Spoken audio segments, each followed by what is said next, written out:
Take a trip with us to Nilbog. Just promise not to drink the goo. Oh my God! If you get sucked into the Matrix,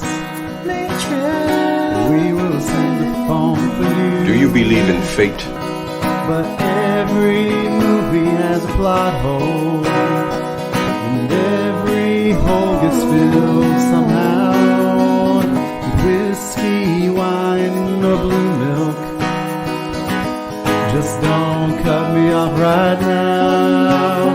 We're the Plotaholics, a breakfast club of two. We're the Plotaholics, ripping plots apart for you. Yeah, well, that's just like your opinion, man.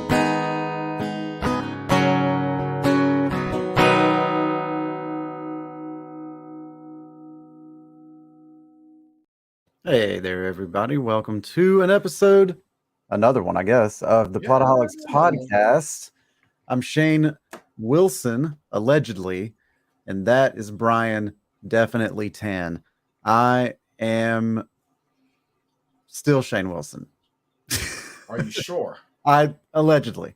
Allegedly's. Yeah. So did Detective Blanc confirm this? Not yet. No. Oh well, then you're not. I've got his invitation in the mail. Okay. Well, until then, you're Oswald Cecilson. That's right, Oswald Cecilson. So should we do a hard reset here? That's going to be a whole new branding. So nah. Okay. We'll just stay with it. Right. Okay. So, hello, Brian. Hello, How are Shane. you on this fine Tuesday? Oh, not too shabby. I've got a kitty on my lap, a dog somewhere, hopefully not destroying things, and a movie fresh in the brain. Nice. So you just watched this today. I literally just finished. Matter of fact, when I sent you the message saying "ready when you are," I had literally just finished. I watched it a couple of days ago. Okay. So you're fresher than me. So this week, Brian, we're talking about the follow-up to Rian Johnson's film Knives Out, a film that we did here on the podcast a couple of years ago. Yeah, and we gave it pretty glowing reviews, if I do recall. I believe so. I don't know. See, this I is don't where remember if it was 0 or 1, but it was good. This is when we need our Plotaholics historian, Joe Compton, to go back into the archives. But we also don't do this live, so we don't have any interns. We keep saying every year, this is the year we get interns to handle these things. But alas, that's part of our charm. But here we are doing another of these, what is subtitled A Knives Out Mystery. I'll tell you what, I've said this before, I haven't really been... I'm very hit or miss when it comes to the mystery genre. Right. The whodunit. Yeah, I'm very hit or miss because it has to be done in a particular way. Yeah. And it seems like everyone in the mystery whodunit genre tries to copy Agatha Christie, which just irks me off to no end. Right. So it's hard for me to enjoy. I will say that so far I have thoroughly enjoyed both of Rian Johnson's outings. I liked this one better than the original. Did you? Yes. I'll tell you what, the one thing that I really love, I love the character Benoit Blanc. I love that character too. I love the character. I'd watch a Benoit Blanc movie every year. Absolutely. If Rian Johnson, who I think is too good for Star Wars, he's too good for Star Wars fandom. Completely agree. Honestly, if this became Rian Johnson's his thing, like how Martin Scorsese has to do the same gangster movie every other decade, I'm okay with that. Yeah, but what's really interesting here is that this is far and away a different movie. It's a much different movie, and that's what the only connecting factor is Benoit Blanc. That's it. That and the fact that he's hanging out with a bunch of rich people. Yeah, and this time he has a partner. Yeah, which I thought was a really cool little I really enjoyed that. And I'll tell you what, before we get too deep into this, shout out to everyone in this movie, because there's no one in this movie that I hated. Yeah. Like, you know how every movie I try to find someone that I hate? Right. I don't dislike anyone in this movie. Like, you're supposed to dislike some of these people because they are unrelatable, rich assholes. Yeah. But what's funny is that they are only rich assholes because of one asshole. It's almost like Mark Zuckerberg type of thing, which I really appreciate. So did you not even dislike Miles Bron? I disliked him as a character. I didn't dislike the actor. Oh, sure. No, I look for actors to dislike. I should rephrase that. I look for the actors to dislike. I didn't dislike any of the actors. And I mean, even Miles, it's like. No, I mean, how can you hate Edward Norton? He's so good. I love Edward Norton. Say what you will about his antics as a performer and how frustrating he can be to deal with. He is such an amazing actor, and I enjoy everything he's in. Yeah.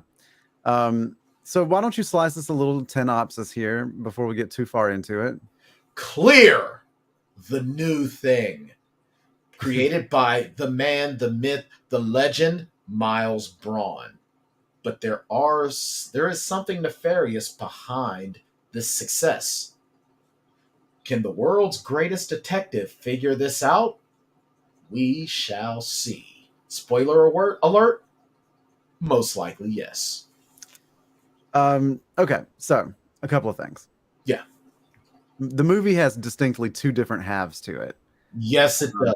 And so we should try our best to maintain those our conversation about the first half to the first half, because the second half is where the spoilers really start to pop off. Right. And I really like it because it never takes you out of the movie either. Right. Like there were certain parts in Knives Out where I kind of felt like I was coming out of it. In this one, I was hooked in from the word go. Sure. And so I would say that, and I agree with you, this was a lot of fun. So the film opens, as all good mysteries do, with the assemblage of the crew, right? Right.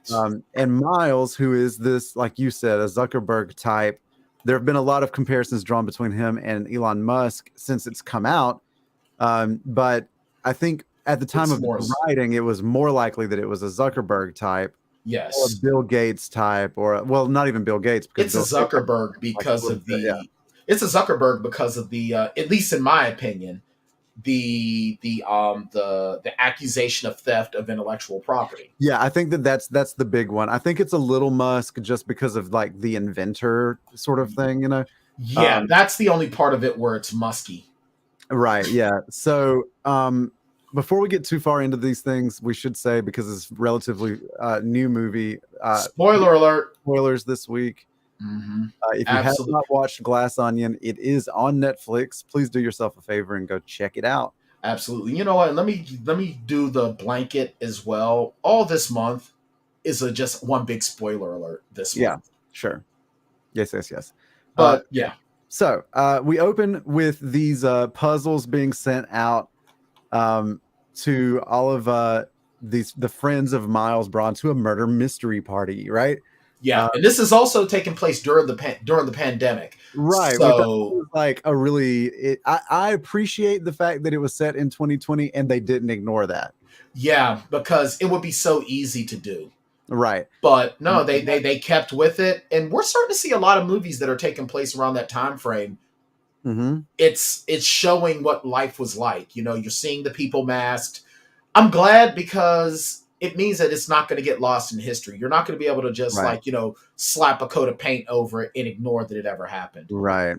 The friends that are assembled include Birdy J, Duke Cody, Claire DeBella, Andi Brand, and Lionel Toussaint.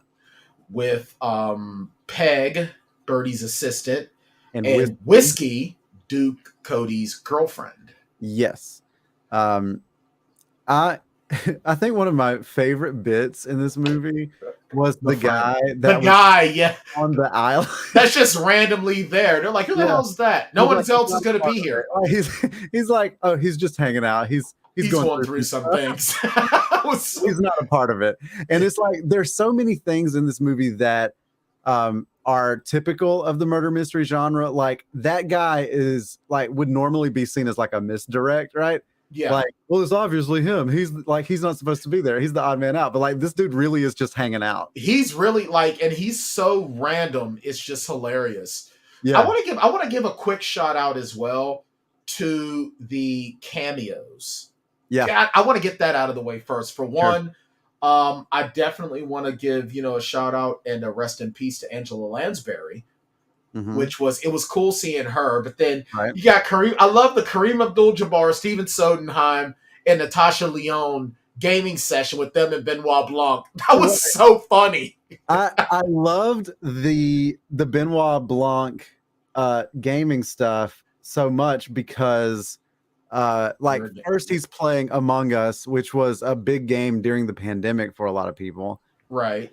And because Among Us is just like, it's a mystery to be solved anyway. Like that game is like, who is the, like, I can't remember the name of but there's the saboteur basically, right? Like, there's somebody on the ship that's trying to sabotage the ship, and everybody else's job is to figure out who that person is. And Benoit Blanc is so bad at being the saboteur, right? He's like, oh, so y'all just saw me go in there and that's it? And they're like, yeah, bro, like, it's super you were way obvious.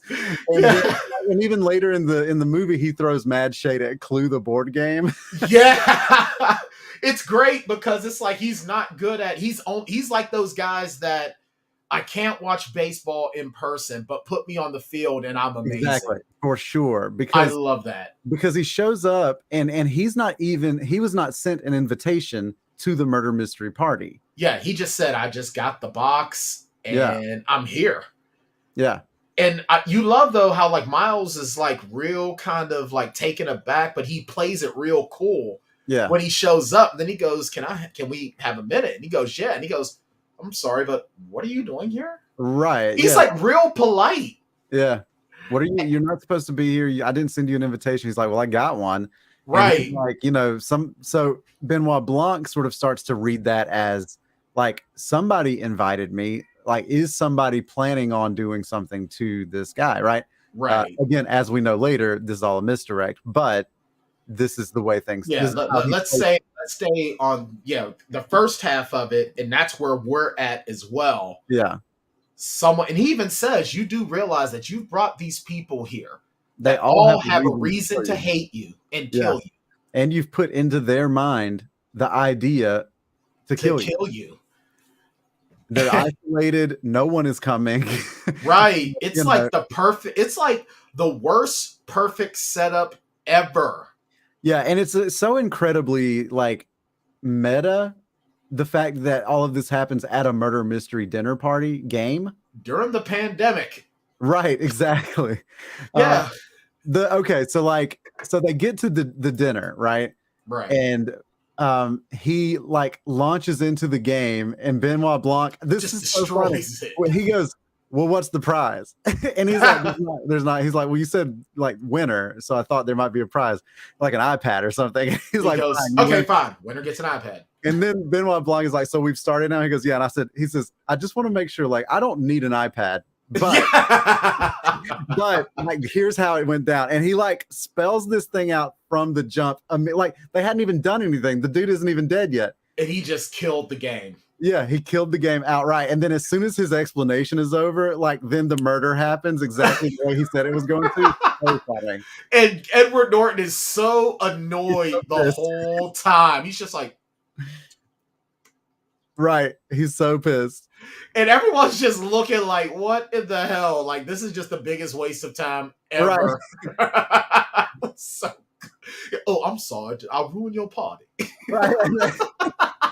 I love the Benoit Blanc like accent. Is that what, like, I seriously, if you're from the UK, please, if you're watching this on YouTube, leave something in the comments. Is that what y'all think Southerners in America sound like? I mean, like, that's an old school sort of Charleston, South Carolina accent that he's mimicking. Yeah, it's the same one that what's his face did in House of Cards. What's his name? The Creeper? Yeah, the Creeper. Kevin Spacey. Well, I do declare. Declare. Foghorn Leghorn type, right? Like, gotcha. Foghorn Leghorn is the only Southerner he's ever seen in anything. Right. What's funny to me is that there's so many different Southern dialects, but everyone thinks that the Charleston, South Carolina is the classiest. Yeah, there's that great bit on The Office where they're also doing a murder mystery that's set in like the bayou. Yeah. And like Pam is like, well, I don't know about all that. And Andy's like, well, what you've got is like a sort of Florida panhandle, but what you want to get is like more of a Savannah drawl. You know what? I seriously want a murder mystery where everyone speaks Creole. Oh, God. I want the Creole Cajun dialect. That's what I want. Matter of fact, if we get a Gambit, I will be front row opening night for a Gambit movie just for the Cajun Creole dialect. The one person that's sort of out of place in this crew is Andi Brand. Yeah, she's been she was ostracized from the friend group. Well, Andi and Miles were business partners initially. Yeah, they were 50% owners. And we find out later on that they were a friend circle and she brought Miles in. Right. And it's because of her that everyone else even became friends with him. Right. And then he became sort of inexplicably successful. He's just like one of those lucky guys. Yep. And he was able to get a couple of them a lucky break, and then he was in. And not only that, but because he was responsible for so many of their opportunities, they all sort of like pledged silent allegiance to him, right? Right. Which eventually especially when he gets very rich. Like now, because now he can finance like their Senate campaigns and their, like all of this stuff. Their Twitch channels and and then eventually he just gains control over them. It's like he's only doing stuff for them to get, like, he's the classic horror story of, there's no such thing as a free lunch. Yeah. And that starts to alienate Andi, who is still looking at these people as her friends. Mm-hmm. And she doesn't realize until it's too late that she doesn't have any friends left. And the first act, or the first half, I should say, culminates in what might be like the coolest sequence I've like seen in a long time. Like, so he like, so a murder action, or someone actually dies. Yeah. And it's the Duke character dies after drinking some of his drink. And after that, everybody sort of like spirals a little bit out of control, just in time for the pre-planned power outage. Right. Because that was supposed to be a big part of the original game. Right. And so now the power's out. Everybody thinks there is a murderer among them. Yep. And like, so it's just chaos. And there's a single lighthouse on the island. And the way that the light like washes over the room, because it's all glass, right? Right. It was such a cool way to experience those moments. It was very tense. It did a great job in setting the stage for the tension. This is some, not just expert filmmaking from a story perspective, but setting perspective as well. I mean, the setting is so great. And one thing that sort of literally just came to mind to me as well is that idea of people in glass houses shouldn't throw stones.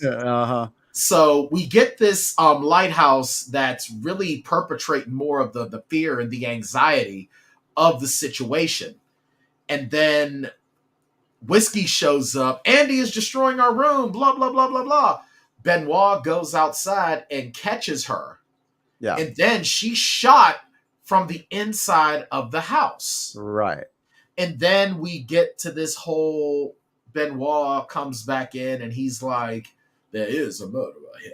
Right. But first, we must go back to the beginning. Right. Like, that is such a classic detective move. It's so he's like, I can peel back the layers of this glass onion, but there's only one person that can tell us what's at the center. Yeah, that was so good. I love it. Daniel Craig is like, as good as he was at James Bond, this is the role that he was meant to play. You know what? Because I love him as Benoit Blanc so much, I may finally get over my James Bond hate. I don't know. Yeah. Because I've never been a fan of James Bond, ever. Yeah. I'm not even that big of a fan of the spy genre. Like, I went to go see... I'm not big on the spy thing either, really. Like, I went to go see the first Mission Impossible in the theater when it first came out. And I was like, all right, that was cool. Yeah. That was cool. But I never watched any of the other ones. Like, I watched the Mission Impossible one last week for the first time in almost 20 plus years. Yeah. almost 30 years now. And honestly, like you asked me about doing a Mission Impossible block, I would almost rather do a Bond block where we take one film from each of the Bonds. I would much rather do that too. I think that will probably be better because Mission Impossible is just the same dude, and it's going to be it's just going to be different. My James Bond was Pierce Brosnan. Like I grew up watching those movies. I loved GoldenEye. GoldenEye is one of my favorite of that genre, right? I think I've never really spent any time with any of them. I don't think I've watched any James. I think the only James Bond movie I watched ever was Octopussy, and I don't even remember it. Yeah. I just remember my father had the VHSs. Yeah. So, and because my dad loved James Bond. I mean, we could get really in the weeds and do a summer of bondage. Ew. Now that was comedic timing. In that. The Daniel Craig is definitely born to play this role. I think that you see a lot of actors that get some fame early on, and then they sort of you get the different type of actors. You get the great actors that started as child actors. Yeah. You get the child actors that flame out. You get the one-hit wonder actors. Then you get those stage actors that later on in life become big deal screen actors. Mm-hmm. And then they just sort of ride that wave. But then, Daniel Craig is one of those actors that was, he was more well-known overseas. James Bond was his big deal on the worldwide stage. And it's like he used being James Bond to get himself to doing a role like he would want to do. Because before James Bond, would we have cared that this British guy was doing a Charleston, South Carolina accent as a detective? No. Yeah, who would care? Well, I mean, you got to think about the rest of the cast of these movies, though. Yeah. Very true. He's in there. Like, you could have cast a no-name Daniel Craig in this movie, or in Knives Out with Jamie Lee Curtis and Chris Evans and all of these guys. You would have cared. You would have watched. Only for the show, but yeah, I get your point. Like that's the thing, right? We would have watched it. We would have watched that movie for the show, which is what we did, and then you would be hooked because, like, Daniel Craig doesn't need to be James Bond to be good. He just had James Bond, so more people know who he is. Right, and it's going to get more people to whatever else he chooses to do. For sure. You want to talk a little bit about the cast, or do you want to just stick with the story and then go to the cast? So we're sort of at the end of Act 1, or the first act. So let's talk a little bit about these folks now. All right. I love all of them.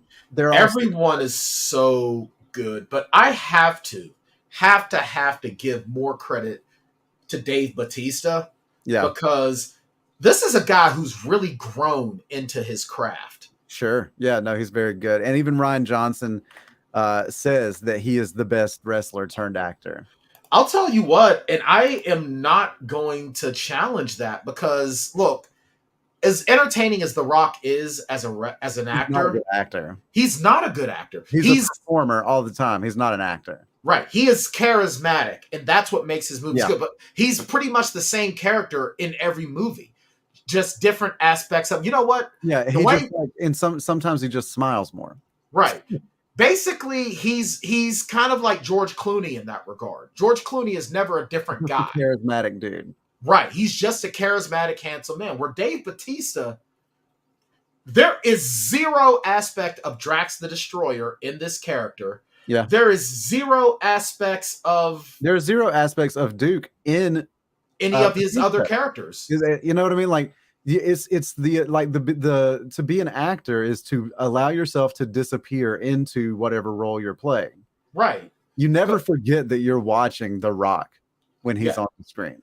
It's the voice, it's the attitude. With Dave Bautista, like, there's no Scott Ward from Army of the Dead anywhere in this character. Right. He is, I think, the only thing that works against Bautista as an actor, and it is nothing. It's his size, and it's his tattoos. That's it. I mean, it's just his look, right? It's his everyday look that he just looks like that, and you know who he is, but by the tattoos and by his look. But when you go by just a performance, it's totally different. And I think and that's not saying he's a better pure actor than Dwayne Johnson.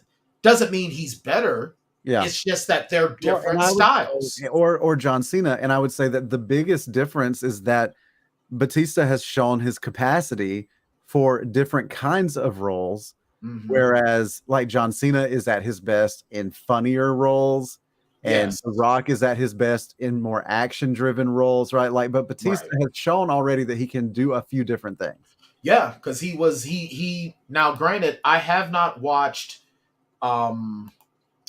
the Blade Runner 2049. Right. But when you look at his portrayal, and I think he did a really good job where he did some of the roles that were expected of him.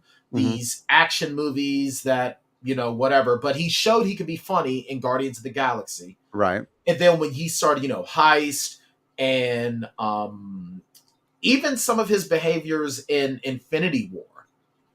You know what I mean? And then, you know, he just really did such an amazing job of sort of adjusting himself. Even the more dramatic aspects of Army of the Dead, because Army of the Dead was a big surprise when it came out. It wasn't just a mindless action zombie film. Right. There was more depth behind it. And a lot of that depth was from Dave Bautista. So, and I get why he's leaving Drax the Destroyer behind, because he doesn't need Drax anymore. Well, he also he probably doesn't want to find himself in the Tony Stark situation, right? Where correct. Like, what has Robert Downey Jr. done since he left the MCU? You know? Nothing really.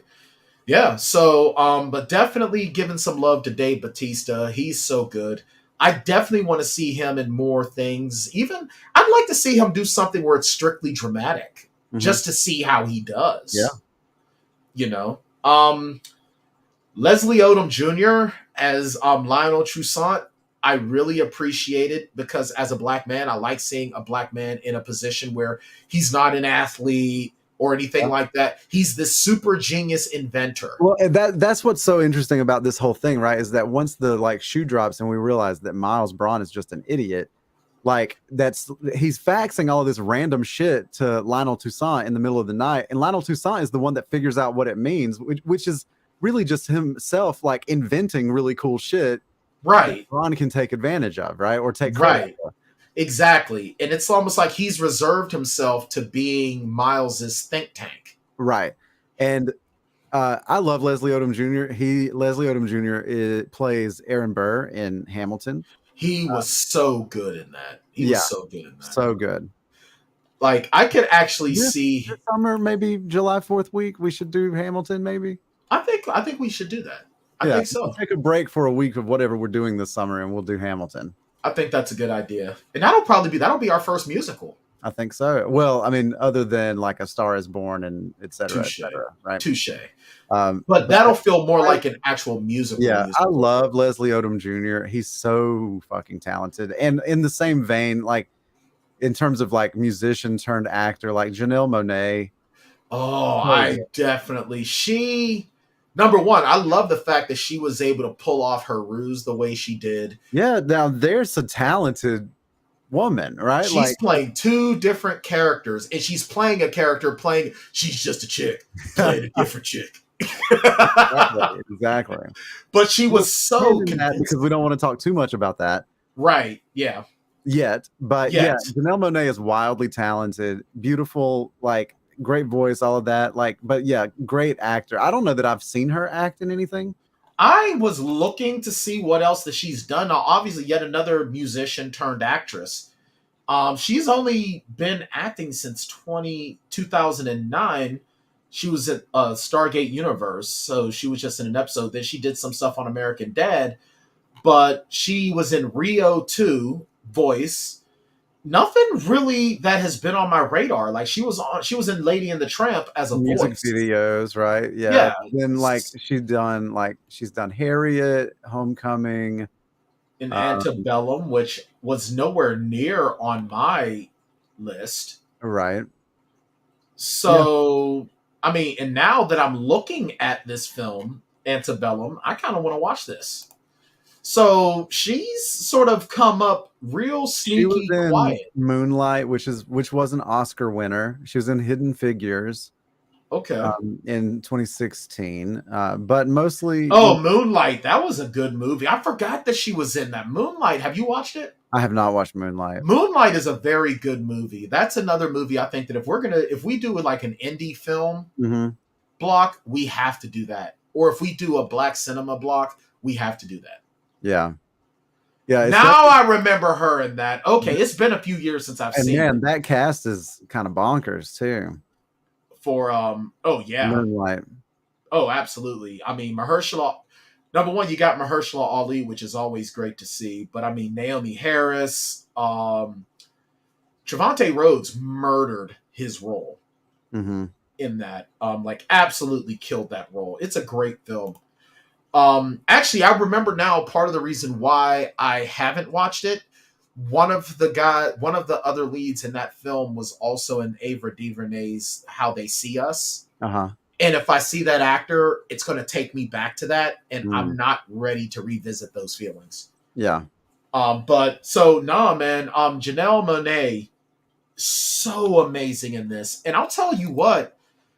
For as much as this is, Knives Out, Daniel Craig franchise, she is the lead. Yeah. And I mean, in the third act, we won't get too far ahead of it. In the third act, like you watch as Benoit Blanc sort of takes a back seat and kind of like lets her handle the final sort of crescendo, Absolutely. And I'll tell you, it's so great. Jessica Henwick as Peg, playing the assistant of Kate Hudson's Birdy. I so love their chemistry together. I agree. When she's like, I know social media, and she's like, well, she said something derogatory about Jewish people, and she was like, I didn't know that that's a funny joke. Like, oh man. And I love the fact that she's doing all this grunt work around this party. Yeah. And I'm sorry, Kate Hudson, I appreciate her in so many things. No fire spinning in the house. And then a few minutes later, it's like, I've got to go. There's a fire. Yeah. I feel so bad for her. She's trying so hard. Oh, yeah. Jessica Henwick, we last saw her in the fourth Matrix movie. We also saw her as Colleen Wing in Netflix's Iron Fist. She was among Sharon's favorite characters in that series, too. Yeah. And for good reason. Jessica Henwick has a great presence about her. I definitely wish that the Matrix series, I wish that she would have gotten to keep more of her screen time in the Matrix, because she obviously took that back seat to Keanu and Carrie-Anne Moss. I want to see more of her in some stuff. I really do. And we have to throw flowers at Katheryn Hahn. Oh my God. Agatha Harkness herself. She is so great because I love her so much. She really encapsulated all of the female politicians in one character. She is an actress that, while she is very funny, to lump her in as a comedic actress is just not right. Right. She is so good. She's very good. Yeah, she I first saw Katheryn Hahn in Parks and Rec, where she played. Have you ever watched that? I've seen like one or two episodes. I definitely need to watch it. On Parks and Rec, Katheryn Hahn plays a similar sort of character. She plays a campaign advisor. Okay. In Parks and Rec, and she's this like cutthroat DC person that whenever Leslie Knope, Amy Poehler's character, is running for city council, she's running against Paul Rudd. Who's just this like idiot trust fund baby, right? But his dad hires Katheryn Hahn's character to run his campaign. Oh, gotcha. So like she comes in as like this cutthroat, and she's like, they're all like, but he's an idiot. And she goes, yeah, of course he's an idiot. The people are gonna love him. The first time I saw her was in Our Idiot Brother with Paul Rudd. And then that was the first time, because I didn't watch Step Brothers because I don't like a lot of Will Ferrell stuff sometimes. Right. But, I really appreciated her in Our Idiot Brother, even though she was such a bitch in that movie. Yeah, and I hope that the MCU brings her back for more. I know she got a series, right? Yeah, the TV series is forthcoming. I need more Katheryn Hahn as Agatha. I do. Well, honestly, and I was actually having a film discussion last night with some people, and we came to an agreement that, with the exception of Wakanda Forever, just so burned out on the MCU. MCU is going to have to do something really, really big in this upcoming phase. Well, I'm to bring me back. Ant-Man.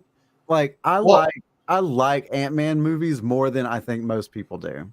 I love the Ant-Man movies. I just watched the trailer for the new one, and I have my interest peaked more than, like I said, I loved Wakanda Forever, but my interest is really peaked for this because it feels like we're actually going to get something different. A Paul Rudd-led film that has been comedic that now feels dark and scary. Yeah. I did not laugh once at all in that trailer. I'll say this for the MCU, like, of course we had a hangover, like, after Endgame, right? Mm-hmm. And No Way Home was just kind of like a shot the next morning. Like, it made us feel a little bit better for a little while, but once we were like sobered up, we realized it wasn't that great. Yeah, Doctor Strange Multiverse of Madness was so much fluff, no real follow through or delivery. Yeah, like I've said many times here, WandaVision was the last time that I enjoyed an MCU property. I haven't seen Wakanda Forever. You'll have 10 days. Yeah. It'll be on Disney Plus. Yes. So, but a lot of and I liked Miss Marvel. That was fun. Miss Marvel was cute. Miss Marvel was very cute. I felt very protective of the character Kamala Khan. Yeah. Anytime she was sad, I got angry. And I remember yelling at the screen, "Leave that baby alone." Yeah. I liked that show a lot because, like, you always talk about how a lot of things in the MCU sort of feel the same, and I would argue that that's true, and I would argue that Miss Marvel felt a little different. It felt very different. It felt more like Spider-Man, right? Like, because it's from a teenager perspective. Yeah, but I love the fact that it wasn't just female led, but it was also Islamic. Yeah, which cool. Good. It's fine. It's about time. Well, and it did a much better job with that than like Moon Knight did with what it was trying to do. Moon Knight bored me to tears. I was like, bro, somebody turn the light on. Yeah. And way to waste Oscar Isaac, but I digress. Yeah. So we'll round out the main cast with Madeline Klein, who played Whiskey, and she's the one that's got the least amount of experience of this cast. She felt familiar to me, but I don't know what from because I haven't seen any of this. You know who she looks like to me in this picture that I'm looking at of her? She looks like Florence Pugh. That could be it. That could be what I feel like I saw her in. I mean, but I ain't seen nothing. And Principles. She was in. Have you watched Stranger Things? No, I don't watch. I watched the first season and I was done. Yeah, it's just about gotta be Vice Principals for me. What's Outer Banks? It's a Netflix series. All right. Well, I have no use for that. But I like her. I liked her. She was kind of set in North Carolina. Okay. You know what's crazy though is that she was born when I left high school. Well, and I'm annoyed by that. Yeah, don't feel too creepy because I know how you were feeling during this movie because I was feeling the same way. She's but you know what? I liked her acting chops. She definitely played the screaming girl in blah, blah, blah very, very well. For sure. She's great. I want to see her in a horror movie. In fact, and this is, I would say, like, Madeline Klein and Janelle Monae both had these moments where you were like, oh, there's like a lot more to this character. I love their discussions. They had great chemistry. And that discussion where they're like walking away from, like, they're looking for the pool together. Mm-hmm. I was like, like Madeline or Whiskey in that moment revealed herself to be way more calculating and way more intelligent than just like a piece of arm candy, which is how she sort of portrayed herself when she's around Duke and whenever they were doing their branding stuff and their streams and everything. Right. And I thought that was like really interesting because she was talking about how, like she liked being with him because he was like giving her exposure, but she didn't really like the choices he was making with his brand and everything. It was interesting. Yeah, and I really love the fact that I love how she's just like, I like it, but, he just treats me as arm candy and, blah, blah, yada, yada, blah, blah, blah.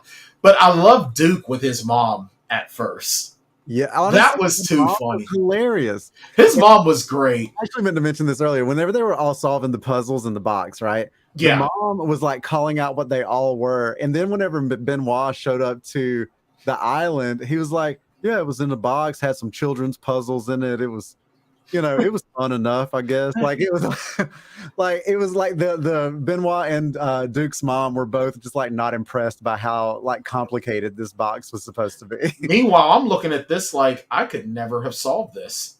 I seriously would have done what Andi would have done. I would have just picked up a hammer and slammed the shit out of it.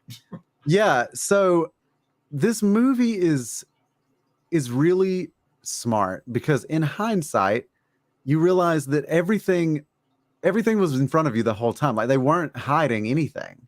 Right. There's really no real mystery as to who like shot her, right? Mm-hmm.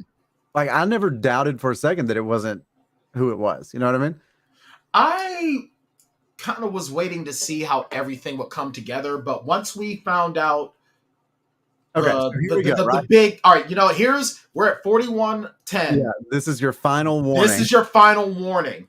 When we find out that the Andi character is dead. Now, this was spoiled for me because, I do a little bit of research about the cast before I watch a movie.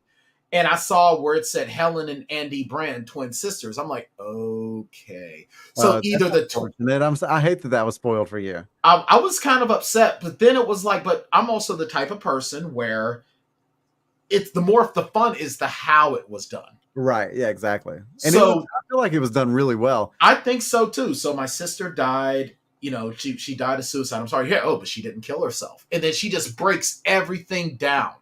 Mm-hmm. So, and it's like, wow, and then so then Benoit, she comes to Benoit to try to solve her sister's murder, right? And he hatches this scheme, and at first he wasn't going to follow through with it, right? Because she asked, "Is this going to be dangerous?"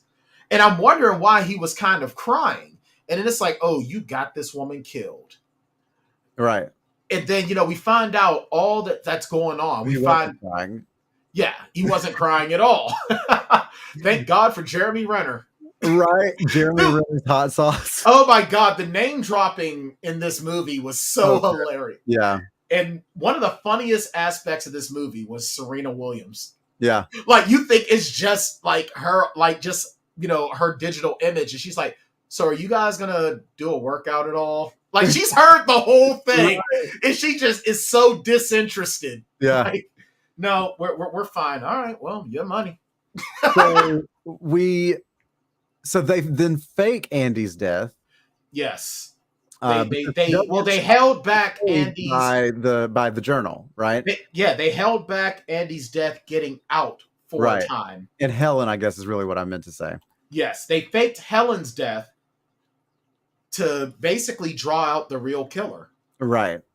And Dave Bautista dies because he drinks something with pineapple in it. Because he says early on, make sure that the drink doesn't have pineapple because Duke don't do pineapple.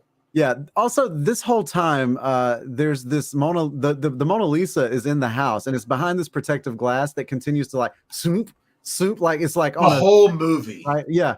It's the sound that triggers it every time, right? Yeah, because it's like anything that could threaten the painting. Yeah. It comes down and it looks at the sounds made by phones. Yeah. As a threat, which I think is a good idea. Yeah, for sure. And also, it like that soup, like the glass door opening and closing is also like classic mystery. Like, look over here, like smoke and mirrors, right? Like, right. Look over really here. Is. Everybody, I know. I was like, whose head is going in there? Like, who's getting decapitated? Right. Exactly. But then it becomes just a part of the background. Right. And it's really cool how this whole thing kind of goes down. We discover, and Miles is showing us that at the beginning, sort of his braggadocious nature. Uh-huh. So we find out that, how this little crew comes together, how Andi brought Miles in, how the sisters became sort of estranged because of Andi's choices to move, and how her and Benoit hatched this scheme. Yeah. And then it turns into her having to pretend to be her sister and gather all this intel. Benoit isn't doing anything. Right. He's just there observing. He's just there, right. She's doing all the heavy lifting and the work. And we uncover the fact that her sister left the company because of this like hydrogen-based fuel source, right? That's supposed to be clean, but it's incredibly volatile. And this is why Andi left the company initially. Mm-hmm. So then he sued her for her share of it. Yeah, took everything, and they all lied for him. Right, because it all sort of came down to a napkin that she had sketched the idea for the company down on, and he was able to like forge it, and she wasn't able to find it. And then she did find it, and that's when he kills her. Right. And the little clues to that are even told. Hey, I remember this from when you almost hit me. And he goes, at Anderson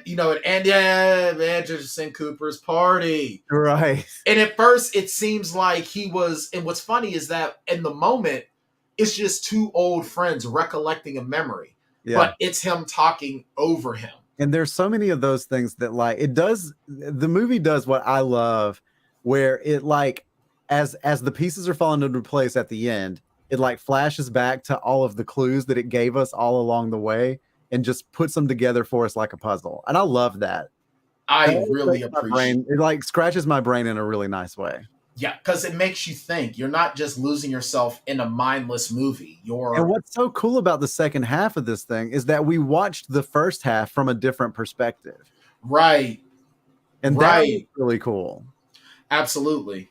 And I really appreciated too how, because a lot of things that happen in the first half look one way, and then because of the added perspective of the second half, you see them for what they all really makes sense. Yeah, like because it all boiled down to what got Duke killed. Yeah, because his phone is going off like mad, and he's constantly checking his phone, and then he's like, "Look Andi, what happened! Right. I'm getting all these hits. Maybe we can talk about Alpha, right? Of course, yeah." And I'm like, "Oh, no, touche, Mr. Writer, touche." Rian Johnson is so smart. He really is. Like, that's it. And I think that all the Star Wars fanboys just got pissed off that he was smarter than them. Yeah, basically, I don't want intelligence in my Star Wars movie. They didn't understand what he was trying to do. No, and I'll tell you what his vision for Star Wars, way better than J.J. Abrams. Yes. Now, it all crescendos to this point where, like, at the very beginning, Benoit tells Helen that his jurisdiction ends once he's got the truth, right? I can give you the truth, but that's where my jurisdiction ends. And that's exactly what he told her the whole time. She's like, do something. He's like, no, I can't do anything. Like, now it's up to you. And he gave her that little piece of clear and a glass of whiskey to like give her the courage. And then this chick goes on a rampage. And everyone at first is watching, and you know, your boy is just like, whatever. It's just stuff. Right. And then everyone else starts to get motivated to get in on because the move here is that all of those people have a reason to betray him, but they're all afraid to. Right. It's almost like ultimately all comes down to like, are you willing to do the right thing if it means losing everything? Right. Right. And none of them were. And then when she starts destroying everything, and everyone at first gets into the catharsis of destroying his things to take back a little bit of power. Right. And then I love Katheryn Hahn. Whoa, coming in hot. And she really just starts destroying everything. Yeah. Well, and then she throws that clear, and they had earlier had a conversation about how they were going to use it to power homes, but that it could turn those houses like into the Hindenburg, right? Yeah. Lionel was like, no. This is that shit at that fire, and Katheryn Hahn, like, close zoom, the Hindenburg. Yeah, that was so good. And I'm thinking she just killed all of them because she's mad. But it's like, no, because it was burning. It burned itself out real quick. It burned itself out, but it like went up in the vents, right? Like that's Right. And that's where the problem comes in. So it's almost like it would be all of that glass on the floor. They were all sliding around. I was like, somebody's definitely going to Decapitation Town now. I'm waiting for a Die Hard 1 moment where they shoot the glass. Right. And then she remembers the Mona Lisa because Miles is constantly saying he wants to be mentioned in the same breath. Prized possession there. Yep. And it was on loan. Right? Like when the car fell through the roof and like that whole sequence was so good. And I love the fact though that his arrogance really came back to bite him because he's like, don't tell the insurance company.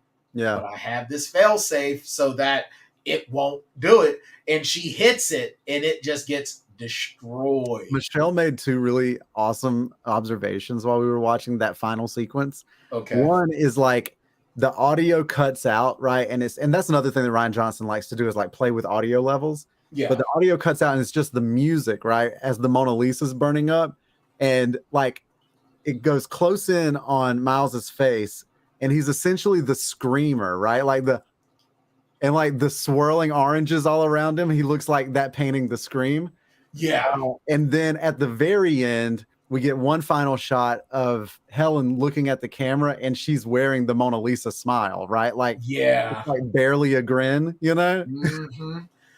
It was so good. And I love like the whole time it's going down Benoit and that guy just hanging out. Like, this is a smokeless launch. That shit, like, this is a smoke-free garden.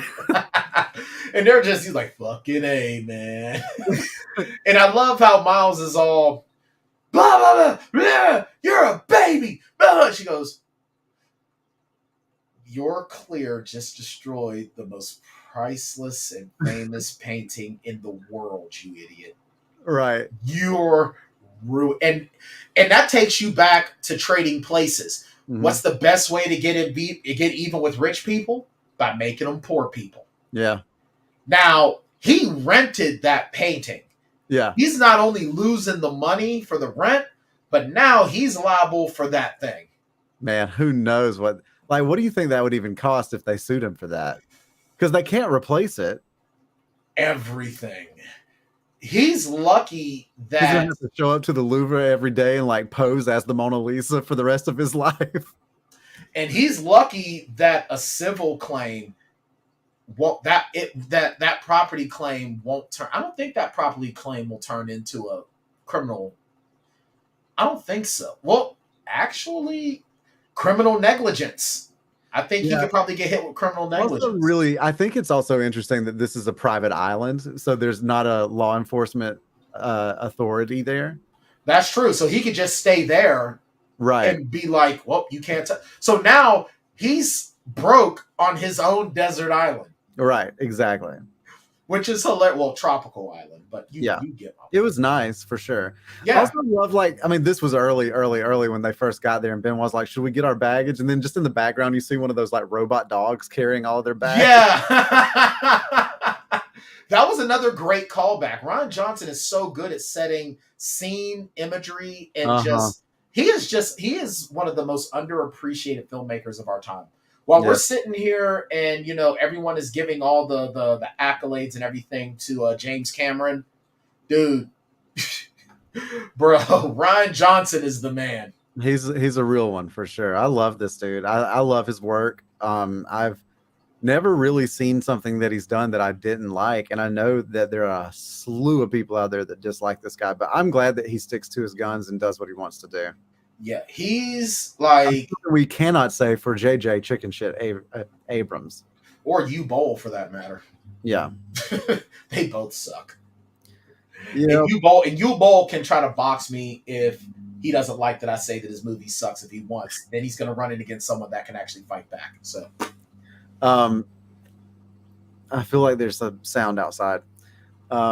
Do you hear that? I was here. Yeah, I heard a little something. Okay. Somebody cutting the grass down there in palatial. They're like paving the road or something out there. Okay. So let's hit bartender Smiley. Oh wait, let's wrap this. Yeah, let's get into the logistics now. The glass onion. Let's talk about this. Rian Johnson on the record is saying that he did not like the addition to the title. He wanted it to just be glass onion. I agree. I agree 100%. I don't need a Knives Out mystery. And if anything, I need a Benoit Blanc mystery. Like, leave it, make it a Benoit Blanc adventure or something. Yeah, give me that. Do that serialized thing. I'm down for it. I just think that they made the wrong choice with what they were going to call it. It's way too long of a title.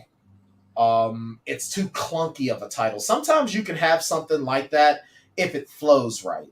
Yeah. Like Star Wars, A New Hope, Star Wars, Return of the Jedi, blah, blah. You know what I mean? I think that it is absolutely bonkers that this had to be an indie film. Yeah. That this was made by Rian Johnson's production company. Yeah. And distributed by Netflix. Like, why is a major studio not gobbling this stuff up? Because this is a great movie. I seriously think that this was Rian Johnson doing this because maybe he's disenfranchised with the idea of a big studio. Maybe. I mean, like, it obviously on a limited release, $40 million budget, $15 million at the box office, but that's a very limited release. If this would have gone into theaters, it would have made way more money. Glass Onion began a 1-week limited theatrical release on November 23rd, receiving the widest theatrical release ever for a Netflix film and grossing $15 million. And then Netflix started streaming it a month later, but it was only in theaters for a week. I wonder why. Like, maybe he just couldn't afford to pay for. It's Netflix is distributing it, right? So Netflix isn't going to spend money to keep it out in theaters at a competitor for long, right? But if they want to keep paying him to make these movies, I'm for it. He's got one more movie on his contract with them because he signed a 2-movie deal. Well, I need him to make more. I need him. I want more. For more, yeah. Like, I'm for it. Give me all of Benoit Blanc. You know what? If I'm Netflix, I seriously go to Rian Johnson and I say, listen, how many of these stories do you have? Yeah. I don't know, 5, maybe 6. All right, how about this? You've got a standing whatever. Right. When you are ready, when you have a script, we're doing it. Contract. We're ready for it. Mm-hmm. For any of them. Yeah. Like, if you tell me. And additionally, if he is like, well, I'd like to make some other things, say, we'll finance those too. Just keep giving us Benoit Blanc. Exactly. Because, I mean, this is a role that, I'm sorry, man. This is a role that's not physically demanding. So Daniel Craig can be doing this into his 80s. That's true. And also think about, like, $40 million is not that big of a budget. These people are doing it as a favor. Like, they're not getting paid what they're worth. Like, yeah, they're buddies of his, and they're probably getting residuals. Craig got paid more than that for a James Bond movie. Right. You know what? They're probably getting residuals of the of whatever from the streaming, because I think I'm not sure how getting paid from streaming platforms work. Is it however many streams? Sure it's similar to a syndicated deal. Okay. In some way. I don't know. However often somebody watches it, or how you get a certain amount of money for how many minutes people stream it or something. Yeah. Glass Onion was received a 92% on the tomato meter based on 378 reviews and a 93% audience score. Definitely worth it. I'm all for it. Let me take a look at some of these tomato reviews here. Wow.